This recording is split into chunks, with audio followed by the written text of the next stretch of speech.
Dr. Emily Guarnotta. So, what inspired you to get into the mental health field? That's a good question. I think it's kind of tough to answer. I think I kind of intuitively knew that I wanted to do something in mental health, um, just from a young age. And then as I got older, as I was a teenager and I was experiencing my own anxieties and had my first interactions with therapy and saw the value in it, that kind of really solidified for me that I wanted to be able to be someone who could also help people in the way that I was helped by therapists when I was a teenager. And that kind of prompted me when I went away to college, to really pursue that further. Yeah, now you co-founded your own organization, Phoenix Health. Can you tell me a little bit about that? Phoenix Health is a maternal mental health practice. So that means that we specialize in helping families that are dealing with anything from infertility to pregnancy, postpartum, and pregnancy loss. And right now, we serve families in 40 states, and we're hoping to continue to grow to be able to expand our reach across the country. And stuff like that, those losses are tough. How important is it to have a support system after the fact?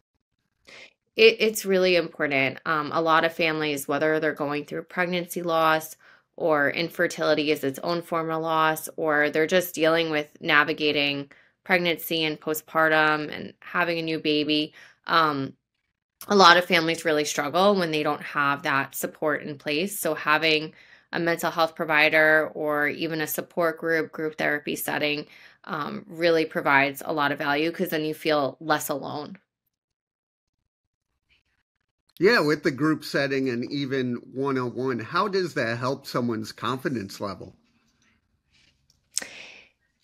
The individual and group therapy, it helps equip you with some of the skills that you might feel like you're lacking at the time, especially just the skills to deal with the stress of all the transitions that are happening, especially if you're bringing a new baby home, and it's something that you've never done before. You can really feel um, just really lack confidence that you can do it. So learning how to manage your own emotions, how to manage all the stress and the demands can make you feel more confident in being able to handle everything that's on your plate.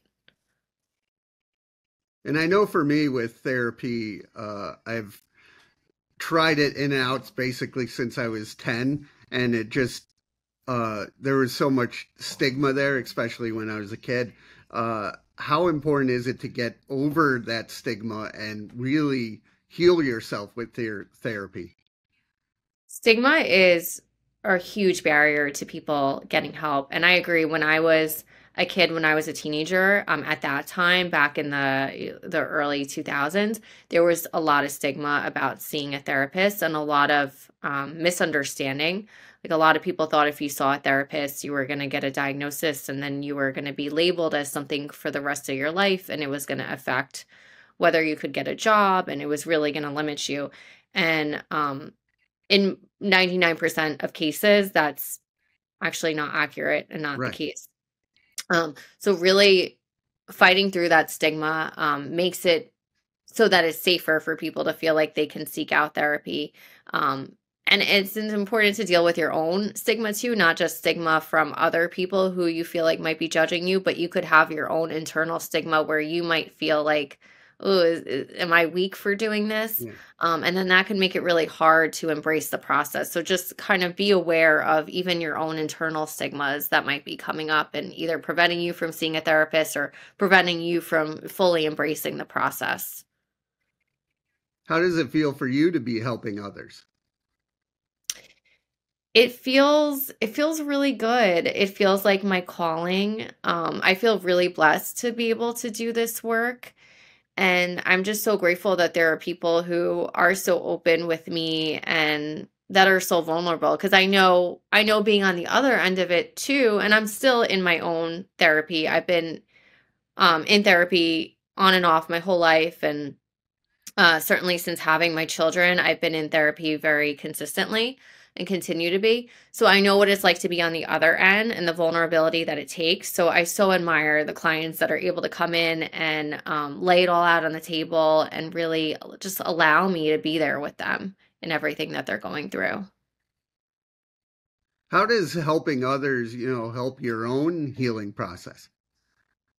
It's huge for my own healing process.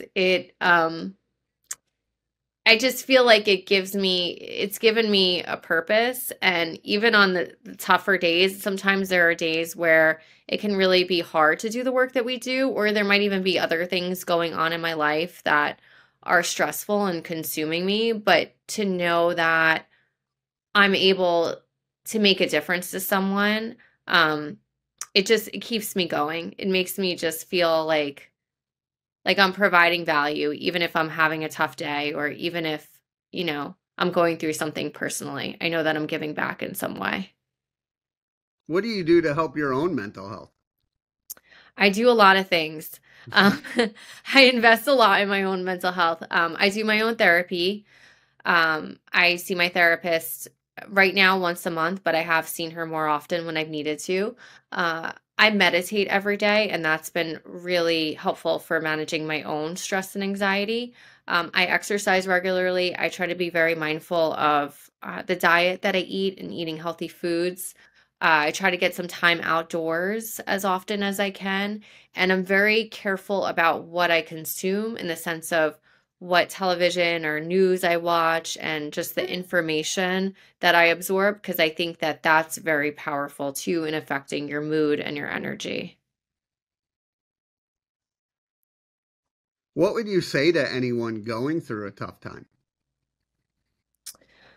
I would say, first of all, that you're not alone, that nearly everyone either has a mental health condition at some point in their lifetime or is just goes through a hard time. Like we all, that's human. That's part of being human is pain.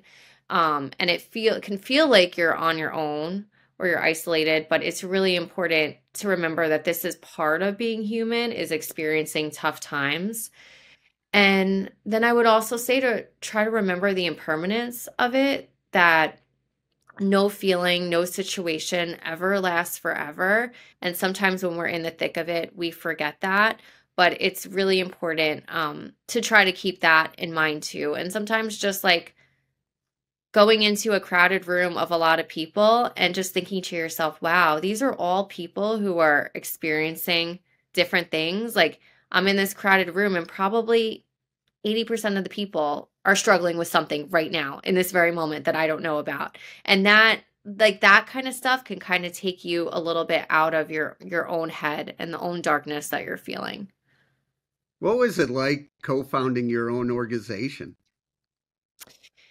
It it really felt like a calling to me, because I had been working with moms and families dealing with infertility and loss Yeah. and pregnancy and postpartum for a while, and I just felt like there weren't enough resources out there, or it wasn't accessible enough for families to get the help that they need. Like they would have to call a ton of phone numbers to try to find a therapist and get on wait lists, and it was a lot of work for them to get help. So I really wanted to create an organization that was more easily accessible, that took away all those barriers, because when you're struggling you can't be making a ton of phone calls, you can't be following up, you really need, it takes so much just to make that one phone call. So you need to know that the person's going to answer and that they're going to help you.